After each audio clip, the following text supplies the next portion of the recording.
하나님 아버지, 오늘 제가 하나님의 말씀을 읽고 묵상할 때 필요한 영의 양식을 주시기 위해 성령님께서 이 시간에 함께해 주시길 간구합니다. 예수님 이름으로 기도합니다. 아멘. 오늘 우리에게 주시는 하나님의 말씀입니다. 너희는 이래 동안 무교병을 먹을지니 그 첫날에 누룩을 너희 집에서 제하라. 무릇 첫날부터 일곱째 날까지 유교병을 먹는 자는 이스라엘에서 끊어지리라. 너희에게 첫날에도 성회요 일곱째 날에도 성회가 되리니 너희는 이 두 날에는 아무 일도 하지 말고 각자의 먹을 것만 갖출 것이니라. 너희는 무교절을 지키라. 이날에 내가 너희 군대를 예굽 땅에서 인도하여 내었음이니라. 그러므로 너희가 영원한 규례로 삼아 대대로 이날을 지킬지니라. 첫째 달 그 달 19날 저녁부터 21일 저녁까지 너희는 무교병을 먹을 것이요 이래 동안은 누룩이 너희 집에서 발견되지 아니하도록 하라. 무릇 유교물을 먹는 자는 타국인이든지 본국에서 난 자든지를 막론하고 이스라엘 회중에서 끊어지리니 너희는 아무 유교물이든지 먹지 말고 너희 모든 유하는 곳에서 무교병을 먹을지니라. 사랑하는 성도 여러분, 평안하셨습니까? 오늘도 주님께서 주시는 말씀을 통하여 복된 하루를 살아가시기 바랍니다. 오늘 우리에게 주실 하나님의 말씀은 출애굽기 12장 15절에서 20절 말씀입니다. 오늘은 우리 무교절에 대해서 또 다른 내용을 살펴볼 터인데, 이 무교병이 히브리어로 마자라고 합니다. 이 마자는 무교병을 뜻하기도 하지만은 또한 묻는다, 장사 지내다라는 이중적인 의미가 있습니다. 왜 그러냐 하면은 유대인들이 이 무교절을 지킬 때에 그 무교병을 땅속에 사흘 동안 묻었다가 먹기 때문에 이러한 의미로도 쓰였습니다.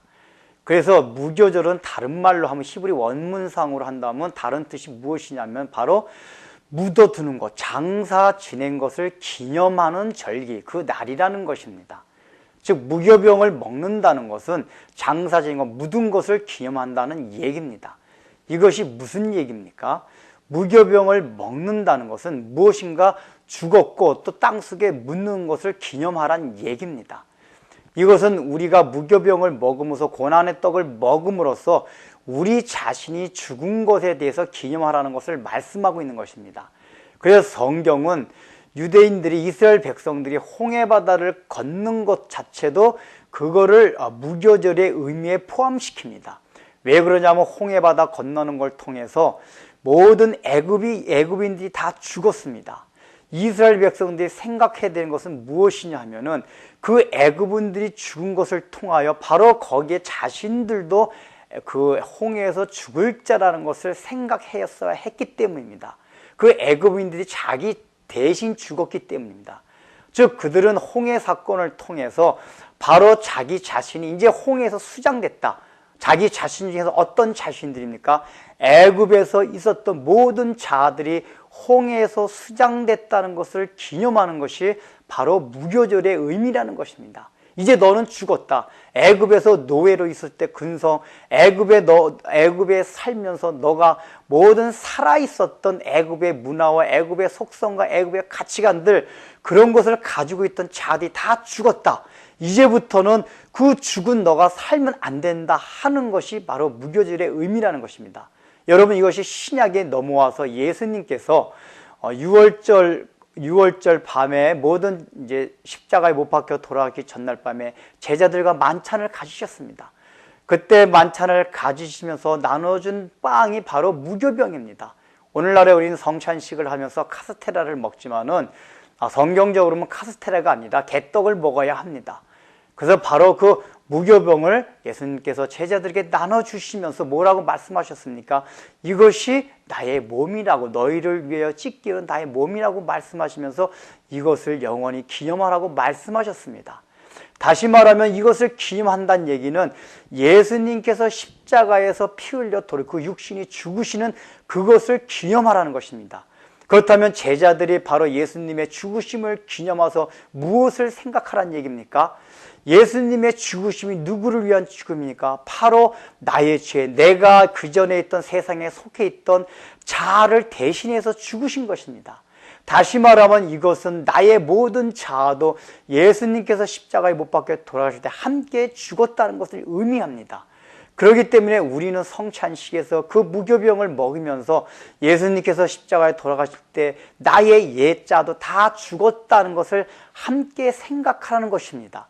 그래서 사도 바울은 뭐라고 말씀하고 있습니까? 너희가 이 성찬을 참여할 때에 분별해서 참여하라고 있습니다. 그것을 분별하지 아니하고 그냥 막 참석하게 되면 그것을 죄를 짓는 것이라고 바울이 말합니다. 그럴 때 분별하라는 것이 무엇입니까? 그 성찬의 의미를 잘 생각하고 마음의 준비를 하고 하라는 것입니다. 그 준비하라는 것은 바로 이 성찬을 할 때에 이 떡을 먹을 때에 이것이 옛자가 나다가 다 죽었으므로 이제는 정말 옛자대로 살지 않겠다는 그런 결단을 날마다 새롭게 하라는 것입니다. 그래서 그런 의미로 본다면 우리가 성찬식을 초대교회 같이 매일 또는 주일마다 하는 것이 좋습니다. 오늘날은 그것이 편의상 1년에 몇 번씩 나눠서 하지만은 물론 그것을 하지 않아도 그 의미를 되새기면 좋긴 하지만은 가능한 한 자주 함으로써 그 성찬식의 의미, 이미 바로 무교병을 먹음으로써 옛 자가 이미 십자가에서 돌아갈 때 다 죽었다는 그 사실을 마음에 각인하고 이제는 내가 옛 자대로 살지 않겠다는 그러한 결단을 하는 것이 바로 무교절을 지키는 것입니다. 오늘날은 우리가 유대인들과 같이 그렇게 무교절을 지키지 않지만은 성찬식이라는 그 기념을 통해서 그러한 의미를 되새기고 이제 우리는 옛 자가 다 죽었다는 것을 다시 한번 선포해야만 합니다. 죽은 사람이 말을 합니까? 죽은 사람이 불평을 합니까? 죽은 사람이 옆에서 약 올린다고 성질을 냅니까? 죽은 사람이 좋은 것을 탐을 냅니까? 죽은 사람은 그것이 없습니다. 바로 그것이 죽은 사람의 특징이라는 것을 생각하고 살라는 것입니다.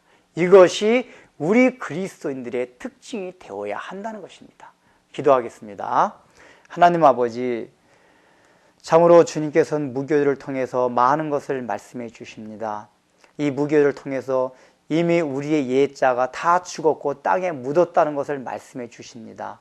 그러나 우리는 예수를 믿고 나서도 얼마나 또 옛자가 다시 살아나고 옛자가 있는 그대로 살아가는 적이 많지 않습니까?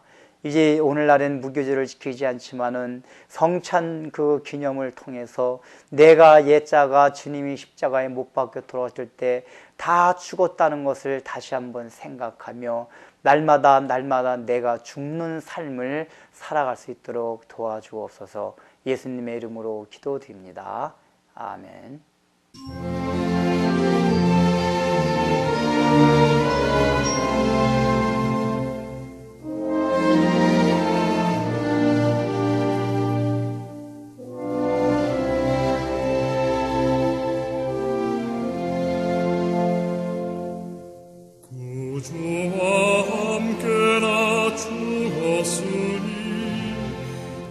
구주와 함께나 살았도다 영광의